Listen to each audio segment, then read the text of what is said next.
Cubaan 1, 2, 3. Bismillahirrahmanirrahim. Cubaan 1, 2, 3.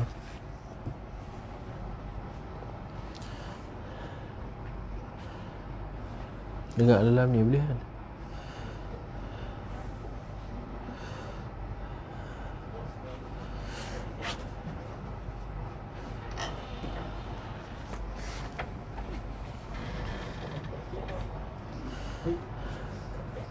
Kan?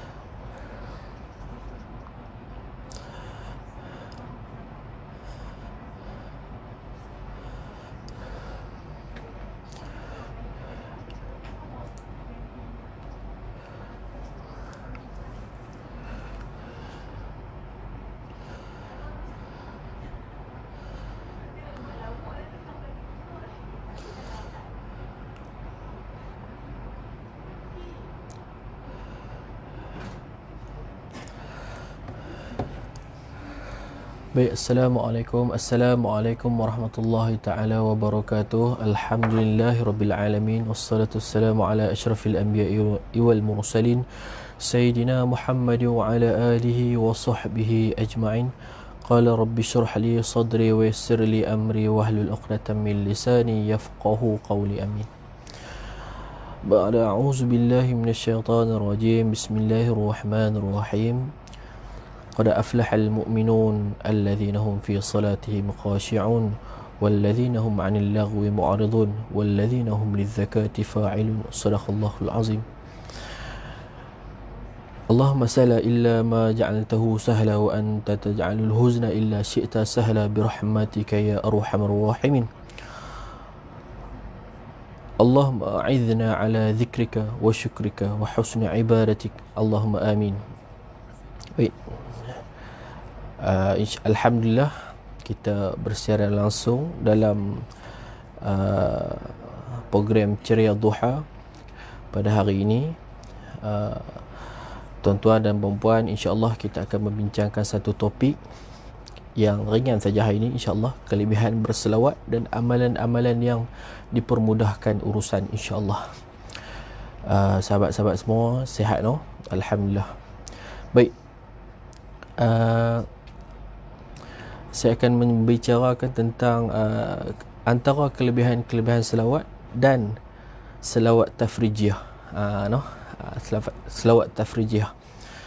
Baik, sabda Nabi Muhammad sallallahu alaihi wasallam dalam hadis riwayat Muslim ada meriwayatkan bahawa barang siapa yang berselawat ke atasku sebanyak 10 kali sekali, nescaya Allah akan turunkan rahmat ke atasnya sebanyak 10 kali. Allahumma salli ala Sayyidina Muhammad. Okey, antara kelebihan selawat ni yang mana Allah akan hapuskan dosa-dosa kecil, no?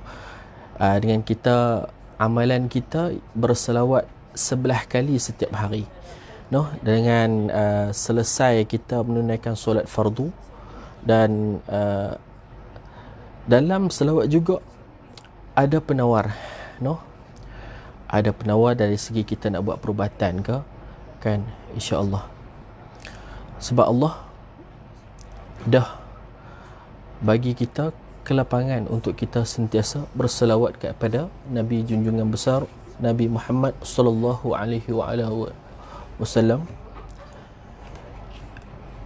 Baik, pada hari ini saya nak kongsi dengan tuan-tuan berkenaan dengan selawat tafrijiyah. Apa tu selawat tafrijiyah tu? Ni adalah bacaan ringkas selawat tafrijiyah ni, yang mana pengamalan selawat tafrijiyah ni mudah saja. Kalau tuan-tuan biasa dengar berkenaan dengan selawat tafrijiyah ni, yang mana selawat tafrijiyah ni dinukilkan sejak pada zaman Nabi Muhammad sallallahu alaihi wasallam dan para sahabat, dan ia telah menjadi amalan para salihin, para ulama serta orang-orang yang hatinya sentiasa terpaut kepada Allah Subhanahu wa taala. Selawat tafrijiyah ni juga disebut sebagai selawat nariyah, no? Selawat nariyah yang bermaksud terbuka, no? terbuka sehingga menjadi lapang. Tu maksudnya selawat tafrijiyah. Selawat ini sama juga dengan selawat yang lain-lain lah. Selawat yang jika kita amalkan dapat menghilangkan rasa kesempitan dengan izin Allah. Okey, jom kita selawat sama-sama. Selawat tafrijiyah ni mudah saja. Macam mana tuan-tuan? Okey, bismillahirrahmanirrahim. Kita buat lagu sikit. Allahumma salli salatan kamilatan wa salim salaman tamman ala sayyidina Muhammadil ladzi tanhalu bihi uqadu wa tanfariju bihi al-kurabu wa tukhda bihi al-hawaiju wa tunalu bihi raibu wa husnul khawatimi wa yustasqal ghamamu biwajihil karim wa ala alihi wa sahbihi fi kulli lamhatin wa nafasin bi'adadi kulli ma'lumi lak.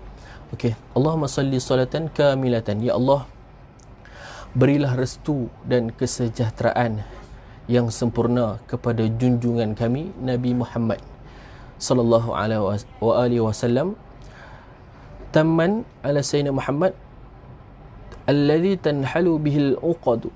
Semoga dengan berkatnya, dengan berkat kita berselawat kepada Nabi Muhammad, akan terurai segala simpulan, yakni segala masalah. Wa tanfariju bihil kurabu, dilepaskan dari segala kesusahan. Wa tukhda bihil hawaiju, akan ditunaikan segala hajat. Wa tunalu bihi raghaibu, tercapai segala keinginan. Wa husnul khawatimi, dan sentiasa mendapat husnul khatimah. Husnul khatimah ni berarti pengakhiran yang terbaik lah. Pengakhiran yang terbaik. Seterusnya, wa yustasqal ghamamu biwajhihil karim, dan dicurahkan hujan rahmat dengan berkatnya pribadi Muhammad sallallahu alaihi wasallam, wa ali wa sahbihi fi kulli lamhah. Demikian juga kepada keluarga dan sahabat baginda pada setiap kerdipan mata. Wa nafsin bi'adadi, dan hembusan nafas. Kulli ma'lumi lak, bahkan sebanyak pengetahuan engkau. Banyak lagi lah fadilat berselawat ni. Antaranya dengan peramalan kita berselawat sebanyak 1000 kali sehari ni, insya-Allah akan dikurniakan kebijaksanaan pemikiran dalam kita urusan seharian kita. Diberikan kecergasan minda untuk melakukan tugasan seharian, yang mana di samping untuk berusaha untuk menerokai pelbagai ilmu, dengan izin Allah, dan berselawat sekurang-kurangnya lebih kurang 11 kali sehari. Allahumma salli ala sayyidina Muhammad. Baik, antara perkongsian yang saya nak kongsi bersama dengan tuan-tuan tentang kelebihan kita berselawat ni. Tak kisahlah kita nak berselawat tafrijiyah ke, selawat nariyah ke, apa-apa jenis selawat pun sama saja. Yang penting selawat ni kita jadikan sebagai amalan yang paling utama dalam kehidupan kita. Kerana selain dia boleh menghapuskan dosa-dosa yang kecil kita, selain dia merupakan salah satu jaminan untuk kita mendapat rahmat Allah. Kita mendapat rahmat Allah di dunia maupun di akhirat. Dan yang paling penting, kalau kita selalu berselawat kepada Nabi Muhammad sallallahu alaihi wasallam, kita minta untuk mendapat syafaat baginda Nabi Muhammad sallallahu alaihi wasallam. Dan selain daripada kita minta syafaat kepada baginda Nabi Muhammad, kita juga digalakkan untuk berselawat setiap hari, setiap masa, supaya menjadi benteng kepada sifat munafik dan kafir. Wa na'udzubillah.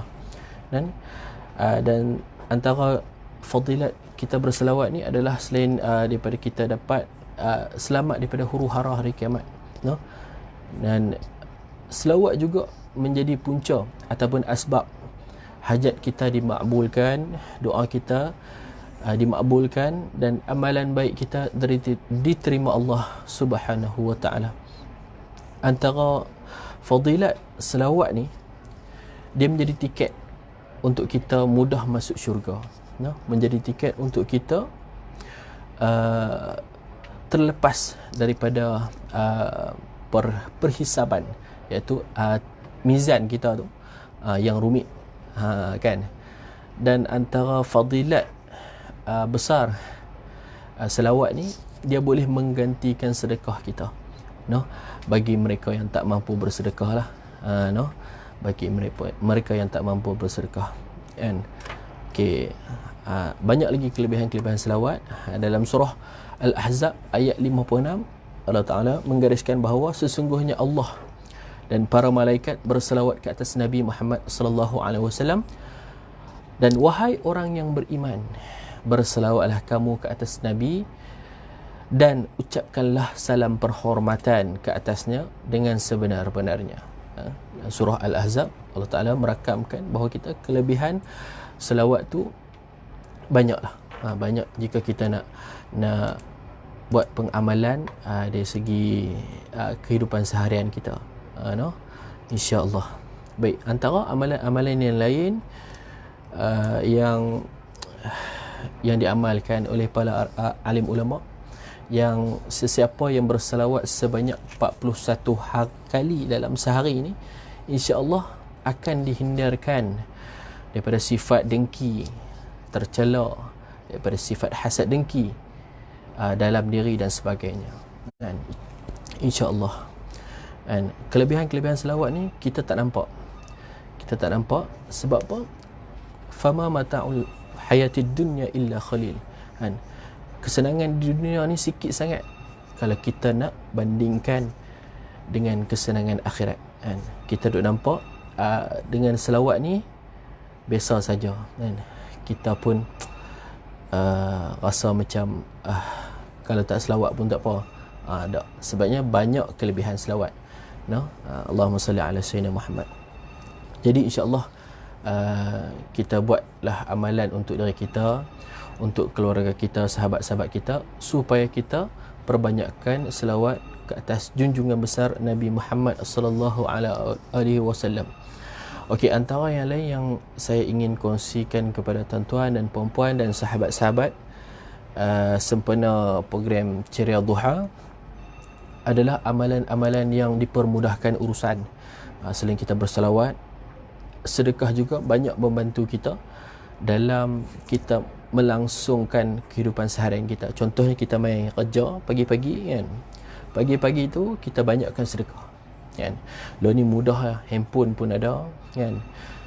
Kita mudah nak derma dalam telefon pun boleh, kan. Sehari RM2 pun tak apa. InsyaAllah pagi tu kita main kerja, dipermudahkan urusan. Antara yang lain, Allahumma salli ala sayyidina Muhammad, antara yang lain ketika khutbah Jumaat. Ni khas untuk orang lelaki lah.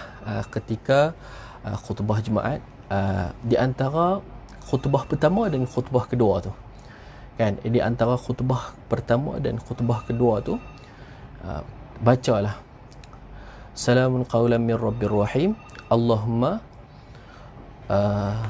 tahrimni, salamun qawlan min rabbir rahim. Baca tu je di antara khutbah pertama dan khutbah kedua. Kita baca tu, insya-Allah, no?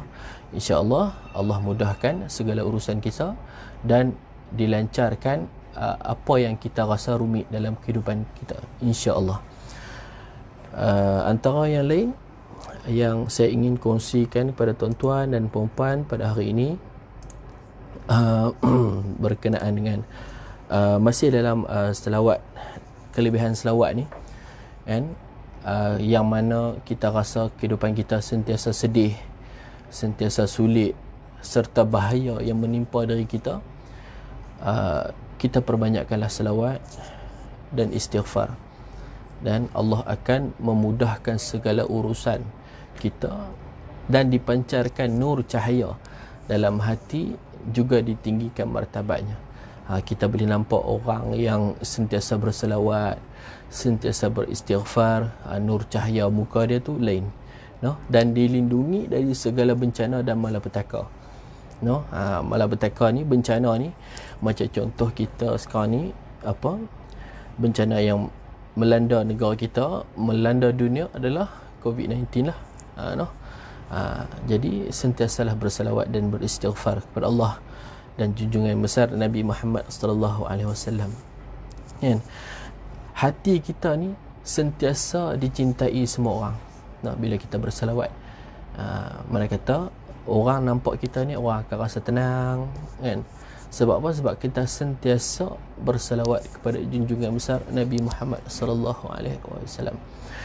Dan dimurahkan rezeki, dijauhkan daripada kelaparan dan kemiskinan, no?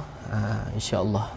Sebab apa? Allah Ta'ala janji dah kepada kita, no? Kalau kita berselawat kepada Nabi sebanyak sekali, Allah Ta'ala akan berselawat kepada kita sebanyak 10 kali, no? Al-yawma akmaltu lakum dinakum wa atmamtu alaikum ni'mati wa raditu lakum al-islam madina, no? Kita bertuah kerana kita lahir dalam keadaan Islam, no? Dalam keadaan kita ni IC kita Islam, tapi haruslah kita ingat bahawa kita ada tugas. Walaupun siapa kita ni, kita ada tugas untuk kita sentiasa berdakwah, no? Untuk kita sentiasa berdakwah di jalan Allah, no? Tugas kita adalah tugas yang bebas.